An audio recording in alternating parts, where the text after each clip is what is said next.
everybody, and welcome back for another podcast of conversations that connect us. And I am super excited to have my guest today. She is a very dear friend, and I think, Mavis, we have been friends now for over 10 years easily, right? I think so. I think about 10 years. Yeah, I think so. And I had to wear my Miss Mavis original. This is a sweatshirt, my love sweatshirt. I have a Miss Mavis original, my Wonder Woman in the background. You can't see a lot of other Miss Mavis droppings through my office, but she is a dear friend. She's an extremely, extremely talented artist. And I just had to have her on. I told her, I said I couldn't come on to a podcast unless I was wearing some bright colors, because I knew that you were going to be wearing bright colors. So well, that's one thing all eye on. I'm going to go and into my closet and find the brightest thing I can every day. Well, I don't have a lot of bright things. You can ask Carmen. Like, this is probably one of the brightest things that I own. I want brightest closet. Well, thank you so much for coming on today, Mavis. And I love you to pieces, and I try to tell as many people as I possibly can about you and your incredible talent. But I really wanted to bring you on into my community so that people can get to know you better. So we're going to go ahead and get started if you're ready. Are you ready? I'm ready. Let's do it. Well, why don't you take a second and tell everybody a little bit more about you, where you're from, where you're currently living right now. So the floor is yours. Okay. I am Miss Mavis Stevens. How I got to be Miss Mavis, I do not know. It's a Southern thing, I know, to call somebody Miss, but people that like from other parts of the country, I would say I'm Mavis, they would say, well, hello, Miss Mavis. And so I just sort of thought, you know what, I like this. I was going to say, if you can't beat them, join them, but I didn't really want to beat them. So I joined them, the big old smile on my face, and I became known to everybody as Miss Mavis. And I am from originally Americus, Georgia. Today I live in Fickling Mill, Georgia, which is sort of a suburb, if you want to call it that. Suburb is kind of maybe a word you wouldn't think of in this small community, but it's a part of Reynolds, Georgia, in South Georgia, kind of near. My nearest big town is Macon and Warner Robins. And welcome everybody that's watching this podcast, and welcome, Jennifer, to my Last Chance Trailer Park Kitchen. And we're going to talk about Last Chance Trailer Park too, as we continue to talk with one another today. But I want to ask you, why did you decide to come on my podcast? Well, girl, any minute, any time spent with Jennifer is time well spent. And that is why I wanted to come on your podcast. And that is why I am thrilled you asked me.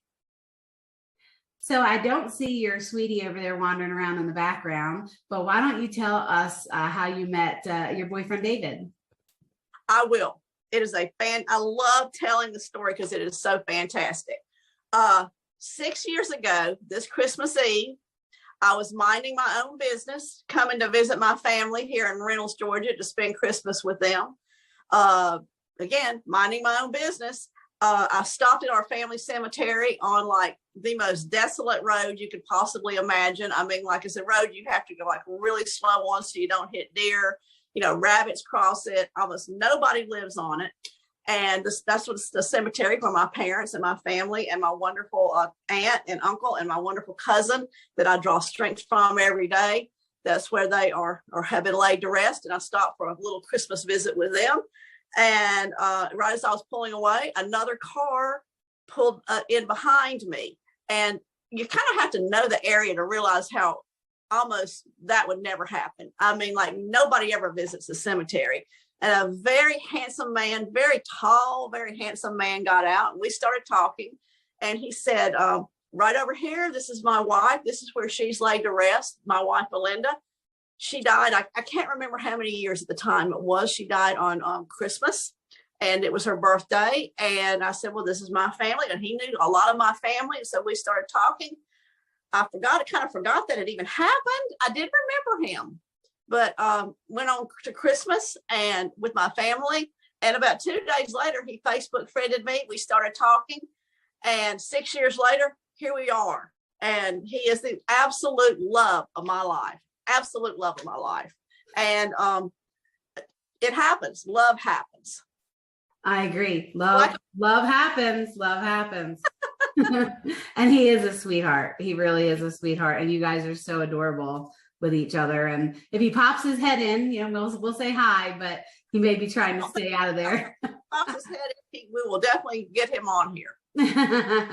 Well, I know that, you've already shared the fact that, that you're an artist, and I've shared that. And I have my Miss Mavis masterpieces all around our house. But when did you get your first kind of spark of creativity? Well, two things happened when I was about 8 years old, and we were living in Americus, Georgia. A neighbor of ours had lost her husband. So my mother and I would go sit with her in the evenings because she was sort of afraid to be alone. And at the time, it was in about 1968, and I was 8 years old. And as trying to get our neighbor Verna involved in something that would be healing to her, my mother and several other ladies taught her to knit. Well, I'm sitting there watching, and I'm thinking, this looks pretty cool. I think I'd like to do this. So they were like, well, you're probably too young to do this. Like, knitting needles are too big for your hands. So I'm like, I don't think so. I think I can do this. And so I just sort of started, and with their help, they did help. I kind of taught myself, and I fell in love with it. I would go to Cress's at the time. It was the Walmart at the times, and just look. I mean, I would just not even have any interest in the toys. I would just look at all the colors of yarn. And really the first step, I was wrong about 1968. It was 1969, because the first stitches, the first time I ever really pulled anything together to make a thing, was the night Neil Armstrong landed on the moon. And people were sitting around just glued to their TV. And this is a true story about me learning to knit that night. Glued to their TV, what's going to happen? Is he going to when he steps out of that lunar module, is he going to explode? Is he going to implode? Is he going to is the moon going to be like a marshmallow and he's going to sink down in it? And I didn't care. I was learning how to knit. And I have a really cool marker in my life, and that happened that night. And I'm really proud of it. And because of that, I love space. I love movies about space and stories about space. Then another thing happened about the same time. There was an art show in the main street in Americus, Georgia.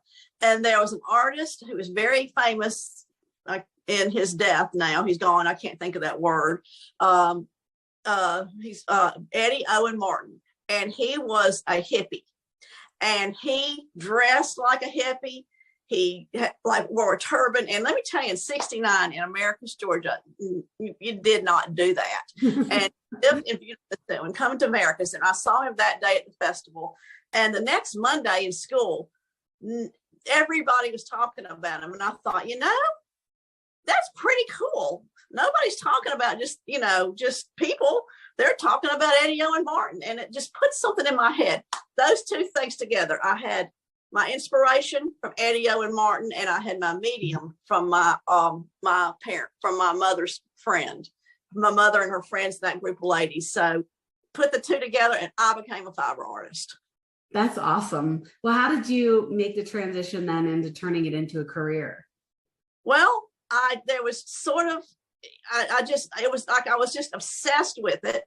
And then a few years later, when we had made several moves and we'll talk about that a little more later, to Warner Robins, Georgia, there was an art show, a craft show, we called them back there, a craft show. And I was like, I want to do that craft show. And, they're like, well, you're just, you're only 15. I'm like, well, where is it? I actually asked for a contract and an application to do the show. And I said, I see over here nowhere does it say you have to apply for this. So I talked my parents into letting me apply. I mean, it didn't take much talking. And I applied. I got in. I was doing hand hooked rugs at that time. And I spent the whole summer. We moved that summer. I spent the whole summer obsessed with hooking rugs. When we drove, we were living, after the time actually came for the festival, we were living in Florida, in Lake City, Florida. We had moved again at that time. My parents brought me back for that festival in September. My goodness, today might be close to the actual day. 47 years ago, I think the 17th tomorrow, and I'm just having that light bulb going off as we're talking. 47 years ago tomorrow, the 17th, which I don't know when this will play, but on the 17th, I did my first festival. And we drove in that gate. I said, there's like a little archway you had to drive through, and Daddy had to drive me. I was too young to drive. I said, whatever it takes, this is going to be my life. And it has been. And you are extremely talented. And there's something very unique about your process too, isn't it? That your machine is a very one-of-a-kind type of machine, correct? Right. Fast forward a few years to like, I had graduated from high school, doing festivals all along the way. I walked into a yarn discount, a mill-in store in Cartersville, Georgia, and these people were literally peddling. I don't know any other word to use it, peddling these sewing machines. And they were like huge, big sewing machines that did this one stitch, and they could never get it off the ground because the machine only did one stitch. And so industry didn't want something that only do one stitch, or home sewers didn't want something that would only do one stitch. And industry didn't want anything that would only produce one item at a time. So sadly, nobody but me in the whole world wanted that machine. And I bought it that day. And I really didn't know what I was going to do with it, but I did not know where I was going to put it or anything, because we were living in a trailer at that time. And so, but I bought the machine, and it has been my life ever since. And it does a very unique stitch. And I'm going to grab my Wonder Woman pillow so that people can see it. You can see kind of it's very, here's my Wonder Woman. Isn't that awesome? My custom Wonder Woman, my Mavis treasure. But it's very unique. And I think that was one of the first things that I noticed when I met you and I think the first thing I was ever exposed to was your towels. And I'm like, this reminds me of the latch hook rugs. It reminds me of the things that I used to do when I was younger, because latch hook was just the thing. I mean, we had latch hook rugs and pillowcases, and right. I remember those days sitting there doing that. I never learned how to knit, but the latch hooking was pretty impressive. Now, at the very beginning, you said, welcome to my last chance trailer park kitchen. So why don't you tell everybody how the last chance trailer park came about? I will. It started formulating quite a few years ago, and it grew very slowly in my head to add another dimension to my work, which would be storytelling.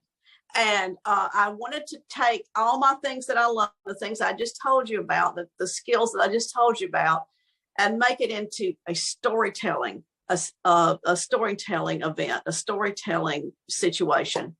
And so I came up with the line "Last Chance Trailer Park" because in 1969, not too long after I learned to knit, we moved out of Mr. Rogers' neighborhood. Everything in that neighborhood in Americus, Georgia was perfect.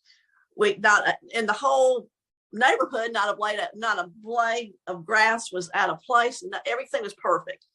And I went to a private school. We had a nice car. Everything was just like the American dream. And then overnight, I have no idea what happened. Something happened. Something big happened. And we ended up living in Trenton, Florida, in a trailer. And just calling it a trailer is giving it a little more credit than it deserves. It was really a camper. And Daddy had a job that moved us from place to place for my whole life. We would stay in one place for a year. He always worked for the same company, but he did big projects. He was a plumber, and he did big projects all over the South, all over Florida and Georgia. So the end of the school year came, and we moved. And we moved our trailer. We got a better trailer a couple of years later. Things kept getting better and better. And the trailers got getting nicer and nicer, and the cars started getting nicer and nicer again.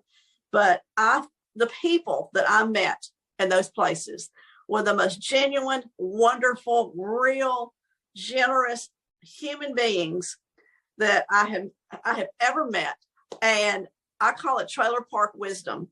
And if my daddy had not lost our house in Americus, I would never have been exposed to that trailer park wisdom. And for that, I'm grateful to him to this day. we had adventure after adventure after adventure. So I pulled all these people together and assigned them all a character. The characters in my upcoming book, here it goes, and that you see in my artwork are all combinations of those characters that I have met throughout time. And I hope that in the book that probably we weren't supposed to talk about yet, but we are, that I can, and in my artwork, my visual artwork, I hope that I can impart to you how wonderful these people are, how genuine, and how much I love them, and how much my absolute pleasure in my life has been to meet all these people. Well, can you give us a couple of examples? Because I know Lucy is kind of your main character. Could you just share with us some of the characters that we're going to see in the book, which I'm super excited about? I just love sharing about these because they're just so wonderful. Lucy Fowler manages Last Chance Trailer Park, and she's in charge of like all the business, but she does it with such compassion, and she mixes her heart with her business. Like if someone comes up like, short on the rent or something, she just says, talk to me about it. I will help you. We're going to stay in the solution. She always stays in the solution whenever a problem comes up. When anybody is sick, she always makes sure they get what they need. She is very interested in the day-to-day things that in people's lives that live in Last Chance Trailer Park. She always, congratulates kids on great grades. She always praises, people. She always asks about people's grandchildren. She sees what she can do while being a businesswoman and while managing everything. And her boyfriend, Larry, manages, he is this resident. Matt, he is the resident repairman. He does all the repairs and everything, maintenance. I'm sorry, I forgot the word maintenance. I'm very comfortable, but I'm still a little bit nervous. He's the maintenance man in the trailer park. He is in charge of potholes and light poles and making sure that the trailer park is well lit. He is in charge of making sure everything like runs well, like the maintenance from a maintenance standpoint in Last Chance Trailer Park. But he has a little, and that includes, part of his duties include Halloween and Christmas decorations. And he goes like overboard. And there's one little girl named Cynthia in the park, and she doesn't ever want the Christmas tree taken down. So what he does is he doesn't take it down just like all at once. He backs it out a little each day. Until all of a sudden, Cynthia's used to the tree. It's almost like time for another holiday, and Cynthia's forgotten about it. So now your characters are actually animals. They are. I have, where's Lucy? She is behind me. Here's Lucy. Here's Lucy. Oh, here's Lucy Fowler. Oh my God. I love me some Lucy and the heels, like seriously. And here's another one, Penny. She is like a 20-something-year-old. She's starting life. She loves her life. And she works outside. There's a little shopping center right outside Last Chance Trailer Park, a dress shop. I'm sorry, I'm dating myself, calling it a dress shop, a boutique. And she like puts stuff aside, for clothes because she loves clothes so much. And she just has to like say a prayer when her paycheck comes that her like stack of clothes isn't more than her paycheck. But she's starting her life, and she lives in Last Chance Trailer Park, and she loves her life.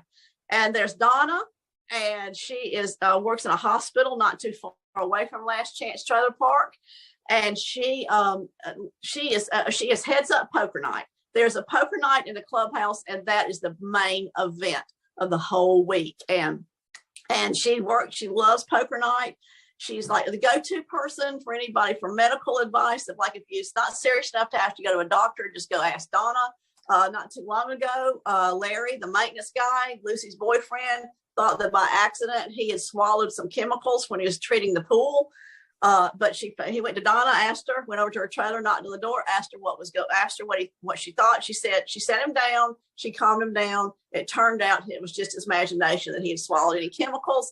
And Larry goes over there quite often to Donna's house with medical concerns because he is a hypochondriac. Gosh, I could go on all day, but that's probably now all of these characters are actually based off either of a person Right. or a merging of personalities that A you merging. actual people that you met. Correct?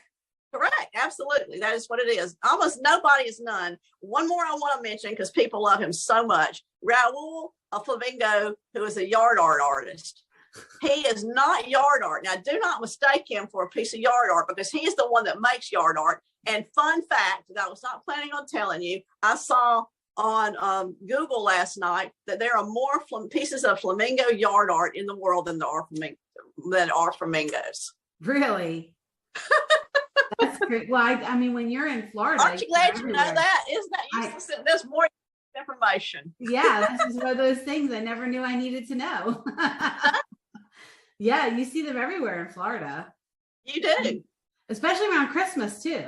They have all the blow ups and the wreaths around the neck and everything.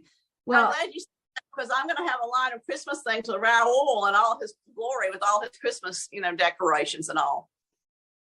Well, and that, talking about the book, since we're talking about it, I know we were going to talk about it at the end about some exciting projects that you're working on, but you're putting together a book, and the book is going to eventually be a series of books? Is it going to be a one book? Like, how do you envision that? Well, it's going to be a series of books, but it's going to be the first one. I'm not a mother. I'm a cat mom, but you know how a mother will always say, and you spoke to this one of our friends, Megan. I believe I'm saying her name right. And you spoke to this yesterday, the podcast that was released yesterday. You think you're just going to do one, and you get done with one, and you're like so grateful to get done with that one. You think I'll never do another one again. But that's a long answer to a short question. Yes, it's a series of books.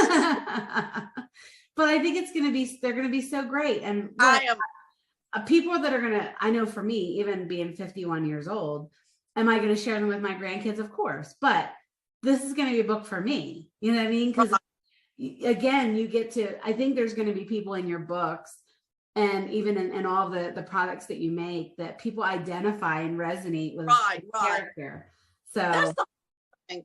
People, it's about togetherness and kindness, and people that that are just general, that you should just recognize as someone, oh my gosh, I know her. She's just like my Aunt Sally or something like that. The people that you will know. Absolutely. And I'm striving for, I'm not really striving for it because it's just happening naturally. And I know it's something that's been on your mind for a while too. Oh my God, about 13 years. Long time, about time. It's about that time. It is. It's ready. Time has come. What is your greatest career gift that you have received? The internet. When I first started, all you had to wait for a craft show, and to invite people to your show, you had to send them a postcard. And you couldn't even really call them because it was long distance, cost money back. If you called out of your zip code, it cost money back then.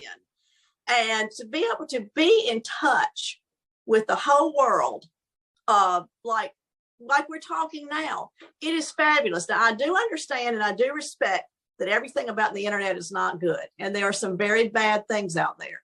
But for me, it has opened up my world. I can go on, and especially Facebook. I will never forget the first time I joined Facebook, and I thought, it was very new. I thought I probably should say something about this art sale I'm having this weekend at my house. I did, and my friend Kathy Hall, and I will make sure to send her the link to this podcast, came barreling up in her Volkswagen VW, and she became a lifelong friend and a lifelong customer. And that was my first in my face experience of what the internet and what Facebook can do for us. You're right. I think it has expanded everybody. People reach out and they can see, they can see what I'm doing. They can see, in a second. Just like right now, we're seeing inside of your house and the Last Chance Trailer Park Kitchen. And, it's been, I think, like you said, there's things about the internet that are not good, but I think it has really changed and revolutionized people's businesses and their ability to stay connected. When I think that I started out and just how the lack of communication that I didn't even know was lacking, it's just stunning to me. And I am grateful. I just can't tell you what a grateful heart I have about that happened in my lifetime. grateful, grateful, and thankful. And I can't wait to see what's going to happen next. I mean, you know, I'm 60, going to be 63 next month. I'm going to be here for a long, long time. But I can't wait to see what these young people that are growing up now we're going to see in like 50 years. Of course, I'll be looking at it from above, but. But you know, the Mavis brand will still be here. It will be. It will be. And the trailer park wisdom, I hope, is still being spread. I'm sure it will be.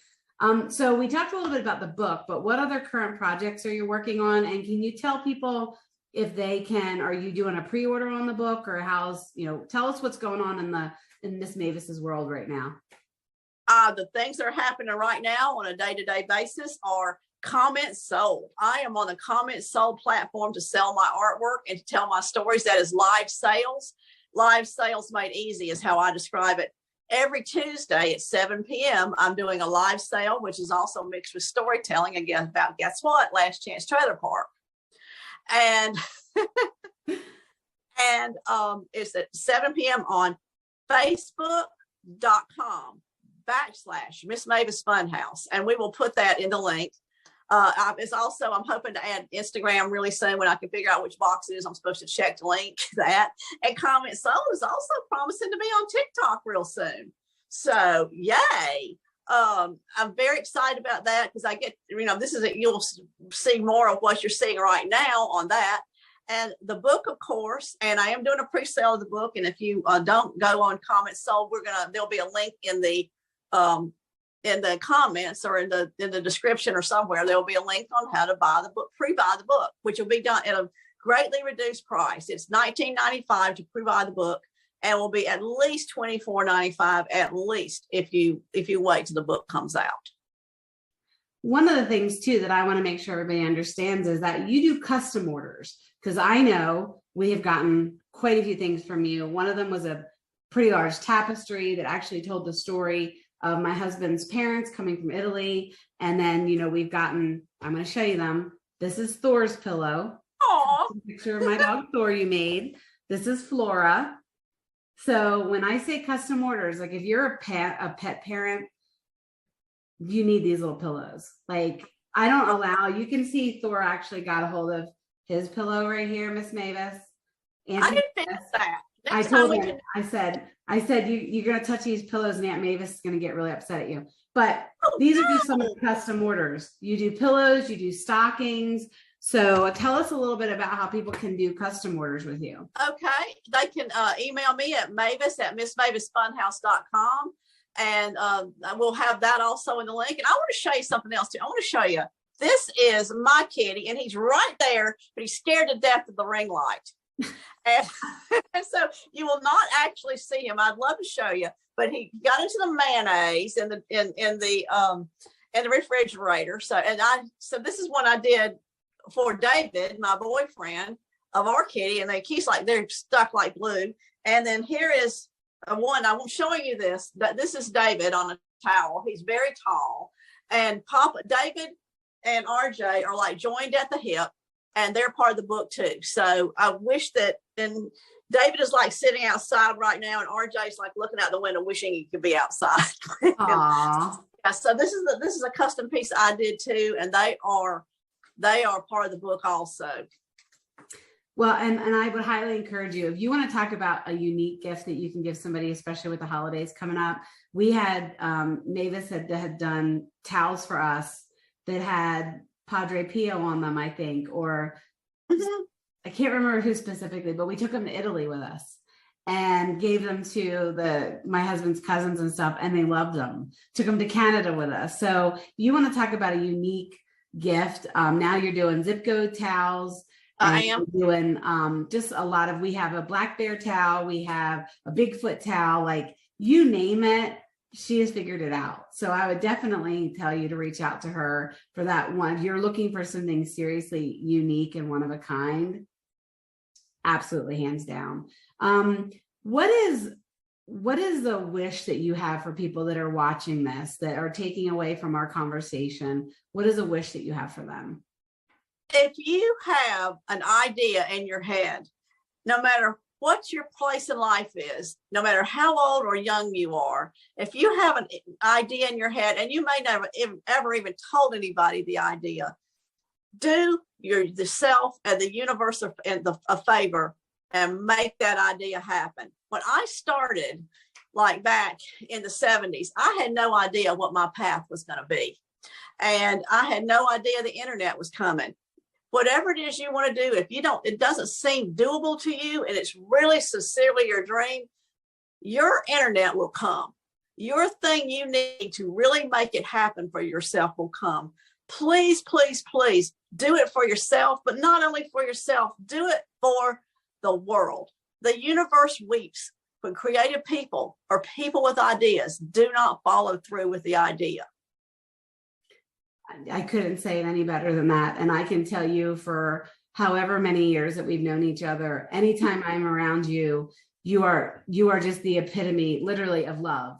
You love people, you love what you do, you love the opportunities that you have. You've embraced all of the hardships that have come into your life, and you've embraced them in a way that you've found the ability to thrive through each one of those circumstances. And like you said, had you not experienced what your dad went through, you wouldn't have you would have still been Mavis, but it wouldn't have shaped you to be the person that you are today. And I just know from an outsider looking in that anybody that comes in contact with you is much better because the world has Mavis in it. So, and I love you with like my entire being. And I love you with my entire being. And Carmen, do not know what you mean to me. I don't think you can ever know or understand about you and Carm and your doggies and your mountain paradise mean to me. Well, we love you to pieces. And how can people get in contact with you if they want? I just encourage people just to reach out and talk to her. If you're having a bad day and you need a little like ray of Mavis, you need to find her. How can people find you? Mavis at MissMavisFunHouse.com, or it's not long distance anymore. So it's free to call 770-255-8637. That's awesome. And we're going to have all the information in the bottom to the podcast, how you can pre-order the book, how you can connect with Mavis online and comment sold and Etsy or wherever else you can find her. But, I just thank you so much. I'm so excited that you decided to come on and that I get a chance to share a little piece of my world with the rest of the world. So I love you to pieces. And I want to just thank you so much for coming on. Well, thank you so much. It has been an absolute honor and an absolute pleasure. Thank you so much, Jen. Thank you for being you. Well, until the next time we come back with another episode of the Conversations That Connect Us, thank you everybody for tuning in. And don't forget to reach out to Miss Mavis, because she will definitely brighten your world. Bye, everybody. Bye.